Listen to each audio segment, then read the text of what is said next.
Hello dear students, my name is Sudhir Kumar. Welcome back to my YouTube channel Utmost Service of English. So today we are going to read the second chapter of class 9 of CBSE board, The Sound of Music. So now let us start the chapter. The Sound of Music, part 1. Evelyn Glennie listens to sound without hearing it. In this story, in this chapter, there are two parts. Part 1, Evelyn Glennie listens to sound without hearing it.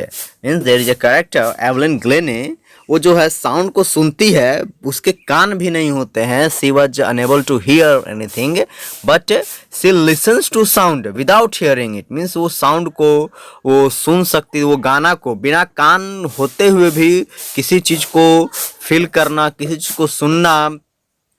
आप ये पढ़िएगा तब पता चलेगा कि बिना कान होते हुए कैसे वो सुनती है, कैसे वो क्या करती है, वो फील करती है, कैसे वो काफ़ी अच्छा वो सॉन्ग, वो ब्यूटीफुल वो म्यूजिक वो एक्सप्रेस करती है, ब्यूटीफुल म्यूजिक. ये हम लोग को पता चलेगा इस स्टोरी में. Before you read, God may have taken her hearing but he has given her back something extraordinary. Yeah, God may have taken her hearing. God ने उसकी hearing capacity तो उनकी छीन ली, but something God has given means he has given her back something extraordinary. और कुछ God ने उसको कुछ extraordinary कुछ दिया है. उसकी hearing capacity तो उसकी वो छीन ली है, लेकिन हियरिंग कैपेसिटी के बदले में कुछ उसको एक्स्ट्रा ऑर्डिनरी कुछ उसको मिला है गॉड से. What we hear she feels far more deeply than any of us. जो हम लोग सुनते हैं, जो फील करती है, वो हम लोग से काफ़ी डीपली है. That is why she expresses music so beautifully. और यही रीज़न है कि वो म्यूजिक को जो एक्सप्रेस करती है वो काफ़ी ब्यूटीफुली वो म्यूजिक को एक्सप्रेस करती है. आइए डीपली आपको इस चैप्टर में पढ़ने को के बाद आपको पता चलेगा. Read the following account of a person who fought against a physical disability and made her life a success story. Means as there are so many examples in the world, they are physical handicapped but also they have got success. Rush hour crowd jostled for position on the underground train platform. A slight girl looking younger than her 17 years was nervous yet excited as she felt the vibration of the approaching train. Rush hour crowds क्या होता है? जो train platform पर जो काफ़ी भीड़ होती है उसी को रश आवर क्राउड्स कहते हैं. और जॉशल जो धक्का मुक्की होती है वो जॉशल होता है. तो एक अंडरग्राउंड ट्रेन प्लेटफॉर्म पर काफ़ी भीड़ भाड़ थी, काफ़ी धक्का मुक्की हो रही थी वहाँ पर. और वहाँ पर एक अंडरग्राउंड ट्रेन प्लेटफॉर्म पे एक स्लाइट गर्ल मीन्स एक पतली सी छोटी सी एक लड़की वहाँ पर एक खड़ी थी. और वो कैसी दिख रही थी? तो एक यंगर, वो काफ़ी छोटी अपने एज से, उसका एज था 17 साल. वो 17 साल का उसका एज था, लेकिन वो अपने एज से भी वो काफ़ी छोटी वो दिख रही थी. वॉज नर्वस येट एक्साइटेड, वो काफ़ी नर्वस भी थी, वो नर्वस भी वो दिख रही थी और साथ ही साथ वो एक्साइटेड भी थी. तो नर्वस क्यों थी, एक्साइटेड क्यों थी? क्योंकि जिस काम के लिए घर से वो निकली थी, जिस काम के लिए घर से वो अकेले निकली थी, इस काम में उसको वो काफ़ी थोड़ी सी उसको नर्वसनेस भी वो काफ़ी लग रही थी. और साथ ही साथ वो एक्साइटेड भी थी. जिस काम को स्टार्ट करना चाहती थी, जिस काम के लिए वो जा रही थी, उस काम के लिए भी वो काफ़ी एक्साइटेड थी और हल्की सी वो नर्वस भी थी वो. As she felt the vibration of the approaching train. अब वो क्या फील की? तो अप्रोचिंग ट्रेन का जो ट्रेन उसकी ओर आ रही थी, वो ये जो ट्रेन आ रही थी उसका वाइब्रेशन वो फील वो कर रही थी वो. It was her first day at the prestigious Royal Academy of Music in London and daunting enough for any teenager fresh from a Scottish farm. अब क्या था कि प्रेस्टिजियस वो रॉयल एकेडमी ऑफ म्यूजिक, वो क्या था? लंदन का बहुत ही बड़ा एक prestigious royal Academy of music था. वो काफ़ी बहुत बड़ा, काफ़ी नामी था, वो काफ़ी reputed royal Academy of music था वो लंदन में. उसमें इसका पहला दिन था, वहीं पर वो जा रही थी, रॉयल एकेडमी ऑफ म्यूजिक में वो जा रही थी. अब वो क्या बता रही है कि daunting enough for any teenager fresh from a Scottish farm. अब क्या था वो बता रहे कि किसी भी टीन एजर के लिए अपने एक देश से निकलकर दूसरे देश में जाना, खासकर स्कॉटलैंड जो होता है वो ब्रिटेन में ही है. स्कॉटलैंड है ब्रिटेन, बेसिकली ब्रिटेन और ब्रिटेन इंग्लैंड, इस सब में काफ़ी डिफरेंस है. मैं आपको बताता हूँ इस समय डिफरेंस क्या है कि ब्रिटेन किसको कहेंगे, इंग्लैंड क्या होता है, क्या इंग्लैंड अलग कंट्री है कि ब्रिटेन अलग कंट्री क्या है, ये मैं बताता हूँ। ब्रिटेन बेसिकली एक आइलैंड होता है और ब्रिटेन में 3 कंट्री होते हैं। ब्रिटेन में ये 3 कंट्री आते हैं, कौन कौन? तो ब्रिटेन में जो पहला कंट्री आता है वो आपका इसका ये इंग्लैंड आता है, दूसरा आपका स्कॉटलैंड, तीसरा आपका वेल्स। ये 3 कंट्री आपके ब्रिटेन के अंदर अब ये आपके आते हैं। तो वो अपने स्कॉटलैंड से हो करके वो कहाँ जा रही थी? वो इंग्लैंड जा रही थी, यानी कि वो लंदन हो जा रही थी। तो अब किसी भी लड़की के लिए वो अपने देश को छोड़ करके स्कॉटलैंड को, वो अपने स्कॉटलैंड से वो जा रही थी कहाँ? वो लंदन जा रही थी। ये काफ़ी एक चुनौतीपूर्ण ये होता है किसी भी लड़की के लिए, चाहे किसी टीन एजर के लिए। टीन एजर किसको कहते हैं? तो teenager one who belongs to 13 to 19, जिसका एज आपका 13 से 19 के बीच में होता है, 19 तक होता है, उसको हम लोग टीन एजर कहते हैं, उसको हम लोग है।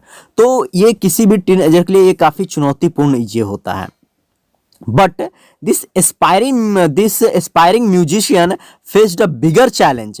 अब जो एस्पायरिंग जो म्यूजिशियन जो बनना चाहती थी, अब उसको वो एक बहुत बड़ा उसको अब वो चैलेंज फेस करना था। क्या कि वो एक प्रोफाउंडली डीप थी, सी वाज प्रोफाउंडली डीप, वो एक प्रोफाउंडली डीप थी, वो बहरी थी, she was unable to hear anything. Evelyn Glennie's loss of hearing had been gradual. वो धीरे धीरे जो उसका हियरिंग कैपेसिटी वो धीरे धीरे वो घट रही थी। हर मदर रिमेंबर्स, उसकी माँ क्या याद करती है, वो कुछ नोटिस वो करती है कि समथिंग वाज रॉन्ग, कुछ गलत है। When the 8-year-old Evelyn was waiting to play the piano. और एवलिन क्या कर रही थी? जब वो 8 साल की जब वो थी एवलिन, तो वो वेट कर रही थी, वो क्या करती पियानो बजाने के लिए वो वेट कर रही थी। They called her name and she didn't move. अब जो थे उन लोगों ने उसका नाम बुलाया, लेकिन वो मूव वो नहीं की। I suddenly realised that she hadn't heard, says Isabel Glennie. अब वो अब जो ये आइजेबल ग्लेनी होती है वो कौन होती है? वो उसकी माँ होती है। वो नोटिस की क्या कि वो सुनी नहीं वो। For a quite while Evelyn manage to conceal her growing deafness from a friend and teachers. अब जो क्या थी अपने वो एवलिन जो ग्लेनिस जो थी वो अपने फ्रेंड से और ये टीचर से ये जो बीमारी थी जो ये उसको वो कंसील करने की वो कोशिश वो कर रही थी, वो उसको छिपाने की वो कोशिश कर रही थी। But by the time she was 11, जब वो 11 साल की हुई, हर marks had deteriorated and her headmistress argued her parents to take her to a specialist। जब वो 11 साल की जब वो हुई तो उसका जो जब वो 11 साल की थी तो उसका जो मार्क्स है वो काफ़ी ख़राब मार्क्स जब उसका आया एग्जामिनेशन में, तो उसके जो उसकी हेडमिस्ट्रेस थी वो उसके पेरेंट्स से आर्ग्यू की कि आप इसको किसी स्पेशलिस्ट के पास आप इसको लेकर जाइए। It was then discovered that her hearing was severely impaired as a result of gradual nerve damage। अब क्या हुआ? जब वो लोग स्पेशलिस्ट के पास जब वो लोग गए तब ये पता चला कि उसको जो हियरिंग कैपेसिटी थी वो काफ़ी सीवियरली मीन्स बहुत हद तक उसकी वो जो हियरिंग कैपेसिटी वो इम्पेयर्ड हो चुकी थी, वो काफ़ी वीक हो चुकी थी। तो ये उसका क्या रीजन था? तो उसको जो धीरे धीरे उसको जो नर्व था वो काफ़ी धीरे धीरे उसका नर्व डैमेज वो हुए होते चला ये जा रहा था। अब यही चीज़ जब ये बिगिनिंग में जब ये बताती वो शुरू में अपने गार्जियन को, तो ये शायद ये नौबत ये नहीं आती, लेकिन वो क्या कि उसको वो कंसील वो करती थी, उसको छिपाती थी वो। They were advised that she should be fitted with hearing aids and sent to a school for the deaf। अब क्या गया? अब लोग को अब उनके माता पिता को ये एडवाइज वो किया गया कि उसको एक हेयरिंग एड्स की उसको ज़रूरत है, जो मशीन कान में लगाने के जो सुनने वाले हैं, कि उसको अब हेयरिंग एड्स की वो ज़रूरत है, एक मशीन की ज़रूरत है, ताकि उसको वो सुनाई दे और उसको बहरों के स्कूल आप उसको भेज दीजिए। Everything suddenly looked black says Evelyn. अब एवलिन क्या कहती है कि सब कुछ उसके सामने सब कुछ अंधेरा अंधेरा सा उसको नजर आने लगा। कि जब प्रॉब्लम जब स्टार्ट हुई, जब ये पता जब उसको चला कि उसके साथ ये प्रॉब्लम है, तब उसके सामने अब वो उसको ये लगने लगा कि काफ़ी उसके अब वो कुछ नहीं कर सकती है, उसके जीवन में काफ़ी अंधेरा वो छाने लगा। But Evelyn was not going to give up. लेकिन अब उसके बावजूद भी एवलिन जो है अब वो गिव अप करने के मूड में वो नहीं थी, अब वो इसको छोड़ने के मूड में वो नहीं थी। She was determined to lead a normal life and pursue her interest in music. वो काफी डिटरमिन्ड थी कि वो नॉर्मल लाइफ हो जैसे वो जिएगी, जैसे सभी लोग जैसे जीते हैं वो भी एक नॉर्मल लाइफ जिएगी और अपने अपने इंटरेस्ट को, म्यूजिक में जो उसका इंटरेस्ट है उसको भी वो कंटिन्यू वो करेगी, pursue her interest in music. One day she noticed a girl playing a xylophone and decided that she wanted to play it too।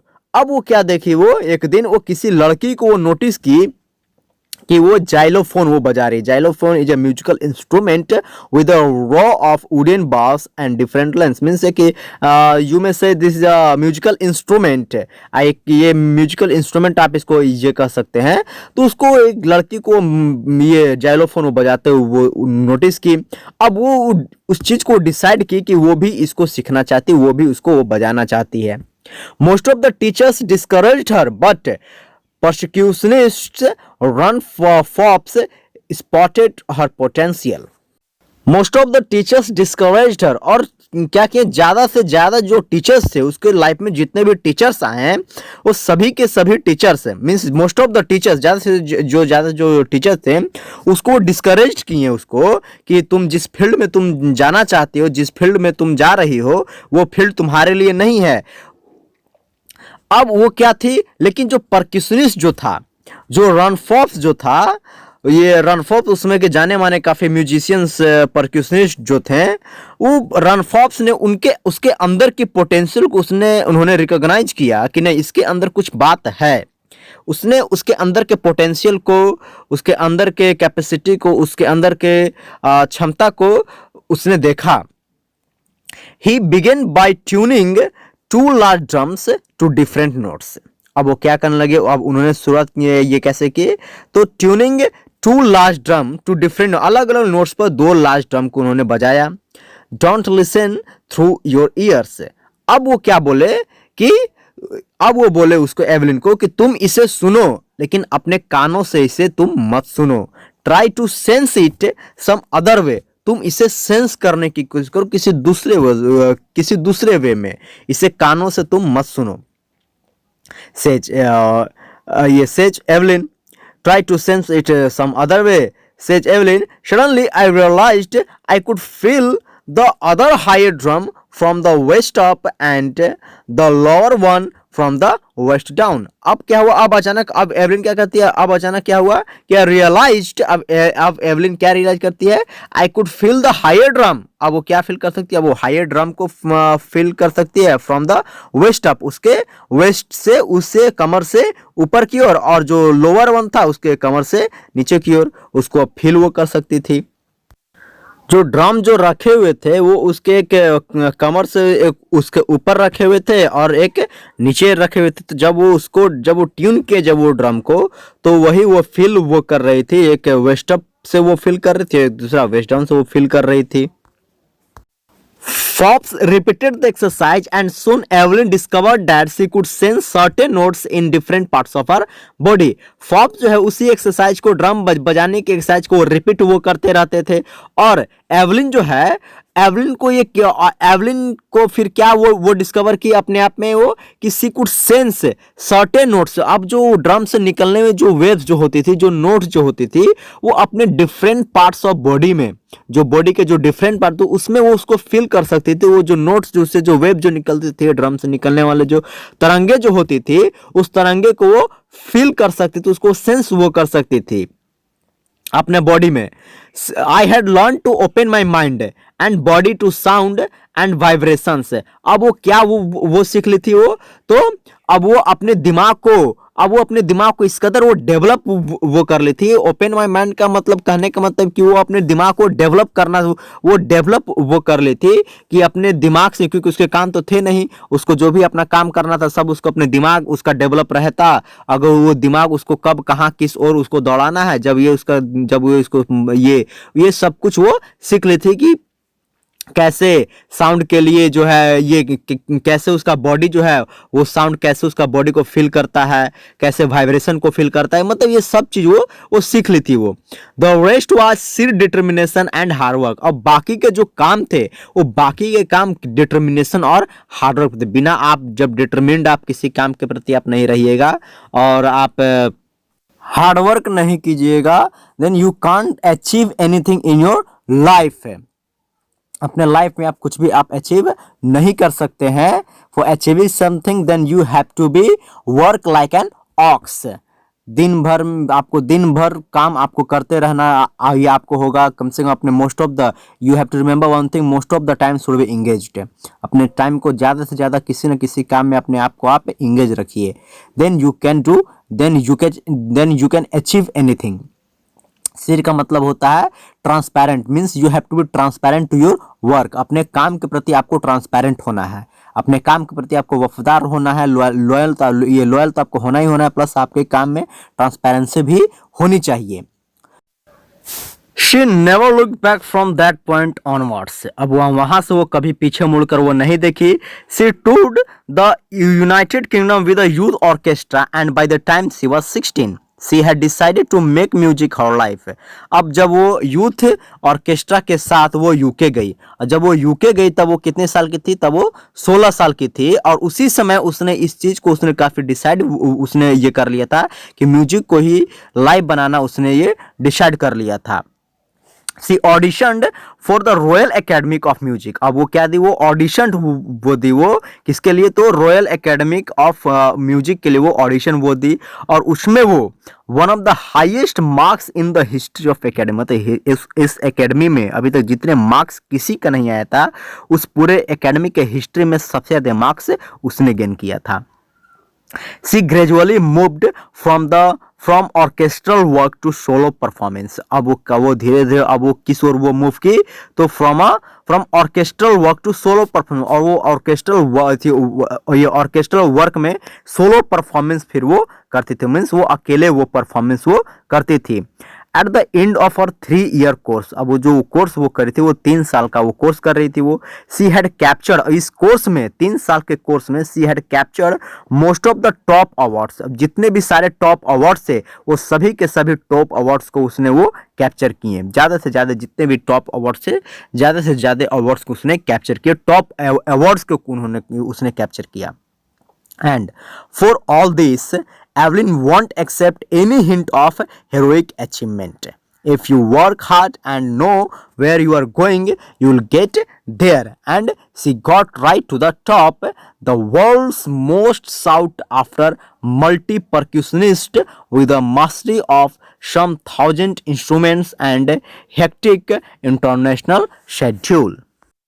And for all this, और इससे बोले क्या था? एवलिन जो है won't accept any hint of heroic achievement, means Evelyn को ये लगता नहीं था कि उसने कुछ स्पेशल, उसने कुछ हेरोइक उसने अचीवमेंट किया, उसने कुछ स्पेशल उसने कुछ अचीवमेंट किया है अपनी लाइफ में। ये सब इस चीज़ को एक्सेप्ट वो नहीं करती थी वो। और उसका क्या कहना था कि if you work hard and know where you are going, if you work hard and know where you're going, you will get there, you will definitely get there if you know where you are going, on which way you are going. Yeah, she was saying, but let me tell you also कि if you work hard, you see the word, you see the sentence, and you see the sentence just in some places.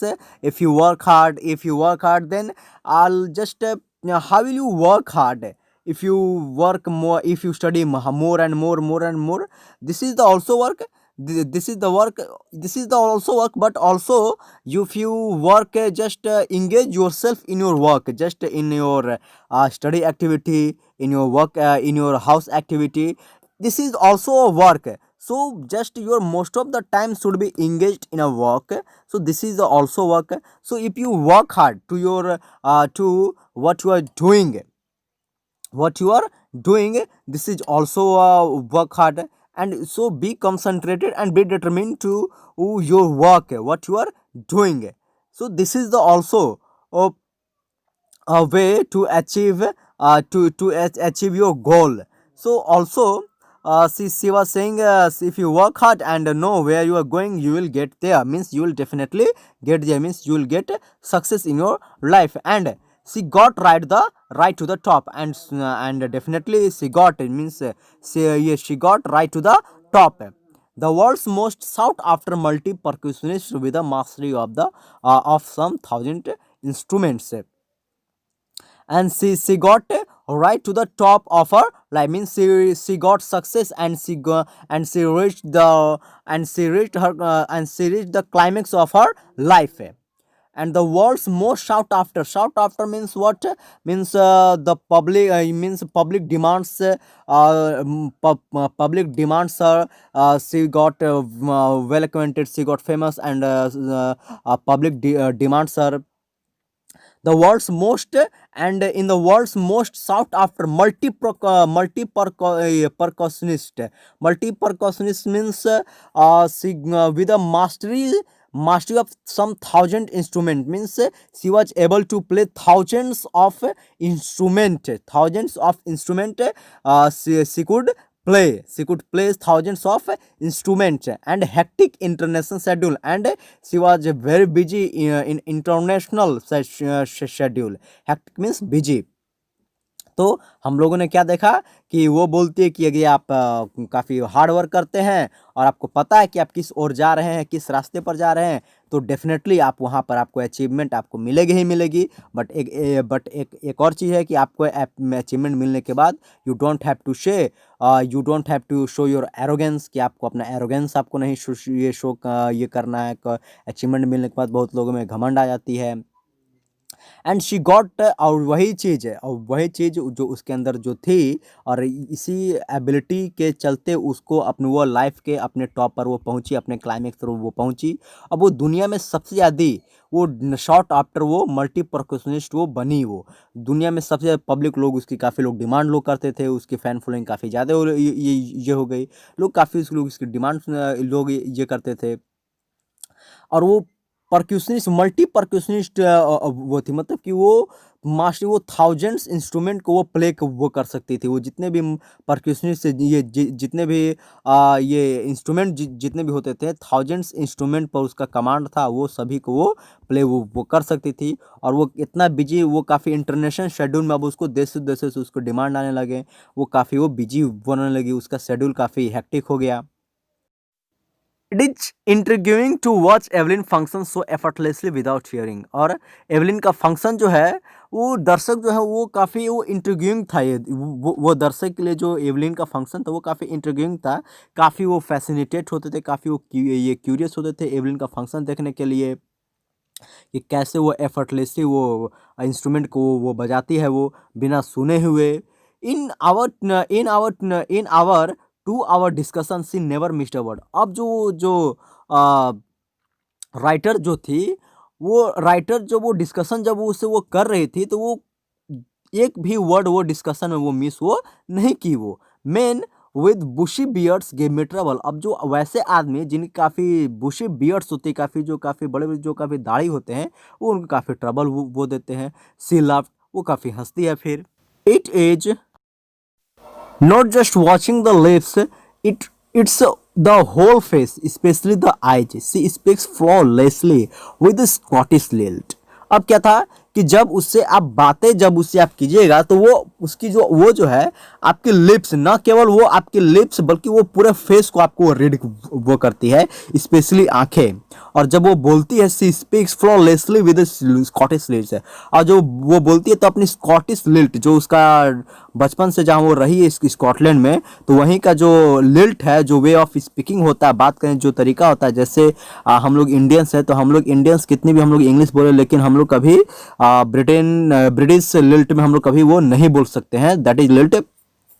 तो Scottish lilt में वो काफ़ी flawlessly वो बातें वो करती हो बिना मिस्टेक के। वो माई स्पीच इज क्लियर, जो मेरा स्पीच जो था वो काफ़ी क्लियर था, because I could hear till I was 11। अब वो क्या बोलती है इंटरव्यू में कि जब मैं 11 साल की थी तो ये क्योंकि मैं हियर तो मैं ब्लाइंड, ये मैं बहरा तो मैं बचपन से मैं नहीं थी, मेरा जन्मजात तो नहीं है। ये तो मैं 11 साल के बाद मैंने अपनी हियरिंग कैपेसिटी मैंने लॉस कर दी धीरे धीरे, नर्व डैमेज, ये नर्व के डैमेज होने के कारण। तो मेरी स्पीच मेरी क्लियर थी because I could hear till I was 11। मैं जब 11 साल की थी तब तक मैं ये सुन सकती थी मैं। सी जो वो कहती है but that doesn't explain how she manage to learn French and master the basic Japanese. लेकिन वो इस चीज़ को एक्सप्लेन वो नहीं की कि वो कैसे वो फ्रेंच वो सीखी और कैसे वो जापानी का ये जापानीज का वो बेसिक वो सीखी। वो मीन्स उसको और किसी के, एक तो उसको फ्रेंच की नॉलेज थी और दूसरा उसको जापानीज का भी उसको नॉलेज थी। सोचिए आप इसको, एक तो थाउजेंड्स इंस्ट्रूमेंट पर कमांड होना plus French Japanese, extra ordinary. She was God gifted you में से। As for music, she explains it pours in through every part of my body. अब वो क्या एक्सप्लेन करते हैं म्यूजिक के लिए कि म्यूजिक जो है उसके पूरे पूरे बॉडी के पार्ट में वो म्यूजिक पोर करते वो बहती है वो म्यूजिक उसके हर एक बॉडी के पार्ट में। इट टिंगल्स इन द स्किन, उसके स्किन में सेंसेशन होती है, इसके स्किन में एक सेंसेशन होती है जब स्किन जब उसके पूरे बॉडी के पार्ट से जब वो बहती है, जब वो पोर करती है तो एक सनसनाहट से उसके स्किन में एक सनसनाहट ये एक होती है। माई कहाँ कहाँ सनसनाहट कहाँ कहाँ टिंगल्स होती है तो इसके स्किन में माई चिक बोन्स, और जो चिक बोन्स है यानी कि गालों की जो हड्डियां है वहां तक उसकी जो म्यूजिक के जो सेंसेशन है वहां तक वो जाती है। Even in my hair when she plays the xylophone, जब वो बजाती है, she can sense the sound passing up the stick into her fingerprints। जब वो जायलोन वो बजाती है तो उसके स्टिक से होते हुए जो सेंस है वो क्या ये सेंस करती है। She can sense the sound passing up, वो साउंड जो है वो स्टिक से होते हुए उसके फिंगरप्रिंट्स तक उसके वो पास करती है। इस चीज को वो सेंस वो कर सकती थी, ये वो कर सकती है। By leaning against the drums, she can feel the resonance flowing into her body. On a wooden platform, she removes her shoes so that the vibration pass through her bare feet and up her legs। अब वो क्या होती है कि जब वो music जब वो बजाती है, जब वो ड्रम जब वो बजाती है तो खड़े होकर वो बजाती है, वो झुक करके वो बजाती है, हल्की से वो लीन होकर वो बजाती है। तो सी कैन फील द रेजोनेंस। अब वो रेजोनेंस को मतलब कि वो जब ड्रम के जो साउंड होता है, जो इको जो साउंड होता है, उस चीज को इको साउंड को वो फील वो करती थी कि फ्लोइंग इनटू हर बॉडी, कि वो इको जो साउंड है वो इको साउंड उसके बॉडी में फ्लो हो रहा है, उसके बॉडी में उस चीज को वो फ्लो को वो फील वो कर सकती थी वो। और वो जब वो on wooden platform she remove her shoes, और वो जब वो वुडन प्लेटफॉर्म पर जब वो लकड़ी की बनी हुई जब किसी चीज पर जब वो रहती थी तो अपने शूज को वो निकाल देती थी, वो अपने शूज को वो हटा देती थी ताकि जो वाइब्रेशन जो पास हो तो उसके पूरे नंगे पास हो करके उसके पूरे पैर से होते हुए उसके पूरे बॉडी में वाइब्रेशन उसके बॉडी में पास हो। तो ये सब वो चीज पूरे बॉडी में ये चीज होती है। एक जुनून कहिए, एक पैशन कहिए कि आप किसी भी काम को जब वो स्टार्ट की तो वो सोची भी नहीं होगी कि इस कदर तक यहाँ तक वो पहुँच पाएगी। और एक एज हम लोगों के लिए नॉर्मल के लिए एक काफ़ी एक इम्पॉसिबल सा ये वर्क है, ये एक टास्क है कि इस कदर जुनून में होकर के किसी चीज़ को सीखना। और वही ये जो कि एवलिन जो है पूरे जुनून में होकर के इस चीज़ को वो सीखी और उसके पूरे म्यूजिक जो है उसके पूरे बॉडी के पार्ट में ये फ्लो ये होता था। Not surprisingly Evelyn delights her audiences. इसमें कोई सरप्राइज होने वाली बात नहीं थी कि एवलिन जो है वो अपने ऑडियंस को काफ़ी वो खुश वो कर देती थी। वो in 1991 she was presented with the Royal Philharmonic Society's prestigious soloist of the year award. अब 1991 में 1991 में उसको कौन से अवार्ड से वो अवार्डेड वो हुई तो काफी प्रेस्टिजियस वो अवार्ड था। वो कौन सा वो प्रेस्टिजियस वो अवार्ड था तो Royal Philharmonic Society prestigious soloist means अकेले जो वो परफॉर्मेंस वो करती थी ऑफ द ईयर अवार्ड, उस अवार्ड से वो Royal Philharmonic Society prestigious soloist of the year award से वो सम्मानित वो हुई वो। Says master percussionist James Blades, अब वो जो जेम्स ब्लेड्स होते हैं वो परक्यूशनिस्ट वो भी होते हैं, वो क्या कहते हैं, God may have taken her hearing but he has given her back something extraordinary. अब वो जेम्स ब्लेड्स कहते हैं कि भगवान ने उसकी जो है उसकी हियरिंग कैपेसिटी को तो भगवान ने उसकी छीन ली है, उसकी ले ली है, लेकिन इसके बदले में उसको कुछ एक्स्ट्रा ऑर्डिनरी कुछ दिया है। What we hear, she feels far more deeply than any of us। और वो जो हम लोग सुनते हैं, जो वो फील करती है, वो काफी डीपली है हम लोगों से।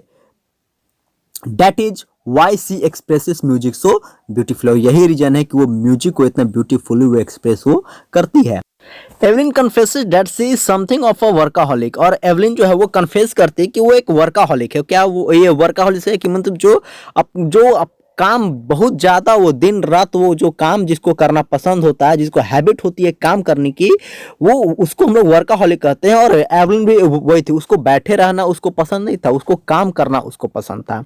आई have just got to work, और उसको काम करना पसंद था, वो हमेशा वो काम करते रहती थी। Often harder than classical music, मतलब जितना क्लासिकल म्यूजिशियन जितना काम करते उससे भी हार्डर वो उसको काम करना पसंद था। But the rewards are enormous, और तब जाकर के लेकिन जो रिवार्ड जो होते थे वो काफी इनॉर्मस होते हैं, मतलब कि आप जितना the more you work the more you will get reward, that is apart from the regular concert. और ये रेगुलर कंसर्ट से क्या होता था कि एवलिन ऑल्सो गिव्स, जो रेगुलर कंसर्ट जो वो करते रहती थी, वो जो है रेगुलर कंसर्ट में क्या होता वो फ्री कंसर्ट वो करते थे। तो प्रिजन्स के लिए, कैदियों के लिए फ्री कंसर्ट, फ्री में कंसर्ट करना, कोई पैसे नहीं लेना, हॉस्पिटल्स में कंसर्ट करना। Also gives free concert for prisons and hospitals।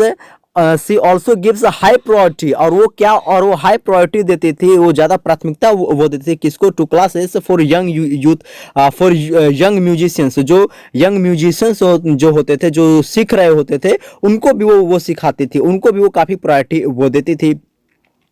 And Richlin of the Beethoven Fund for the Deaf Children says she is a shining inspiration for deaf children। अब जो एन रिचलिन होती है वो किस फंड की होती है, वो बेथोवेन फंड जो होता है डेफ चिल्ड्रन के लिए एक फंड था, वो क्या कहती है कि जो ये एवलिन जो है वो एक डेफ बच्चों के लिए, डेफ चिल्ड्रन के लिए एक शाइनिंग इंस्पिरेशन, एक शाइनिंग इंस्पिरेशन है वो एवलिन जो है वो न केवल डेफ बच्चों के लिए वो एक इंस्पिरेशन है, शाइनिंग इंस्पिरेशन है, बल्कि सभी स्टूडेंट्स के लिए एक शाइनिंग इंस्पिरेशन है कि वो एक हैंडीकैप्ड होते हुए भी वो इस मुकाम तक वो पहुंची।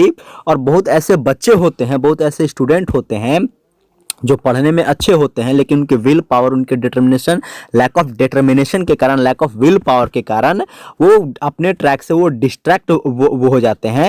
ये उन स्टूडेंट्स के लिए, कोई भी स्टूडेंट पढ़ने में कमज़ोर नहीं होता है, कोई भी स्टूडेंट का दिमाग, सभी स्टूडेंट का दिमाग एक जैसा होता है, बट एक विल पावर एक होती है, जो आपके अंदर एक विल पावर, एक स्टूडेंट के अंदर एक विल पावर होनी चाहिए, एक डिटर्मिनेशन एक होनी चाहिए। अगर आप उस डिटर्मिनेशन पर अगर आपके अंदर है, अगर आप उसको डेवलप करते हैं अपने डिटर्मिनेशन को, अपने आप विल पावर को, तब आप कहीं भी जा सकते हैं, आप कुछ भी आप अचीव कर सकते हैं। वही बोल रहे हैं कि दे सी मीन्स ये हैंडीकैप्ड जो डेफ चिल्ड्रेन, क्या that is there is nowhere, कि वो लोग कहीं ऐसा दुनिया में कोई ऐसा जगह नहीं जो वो लोग नहीं जा सकते, means there is nothing that they can't achieve in the world। They can also reach the climax of their life, they can also reach the apex of their life। paragraph number 10।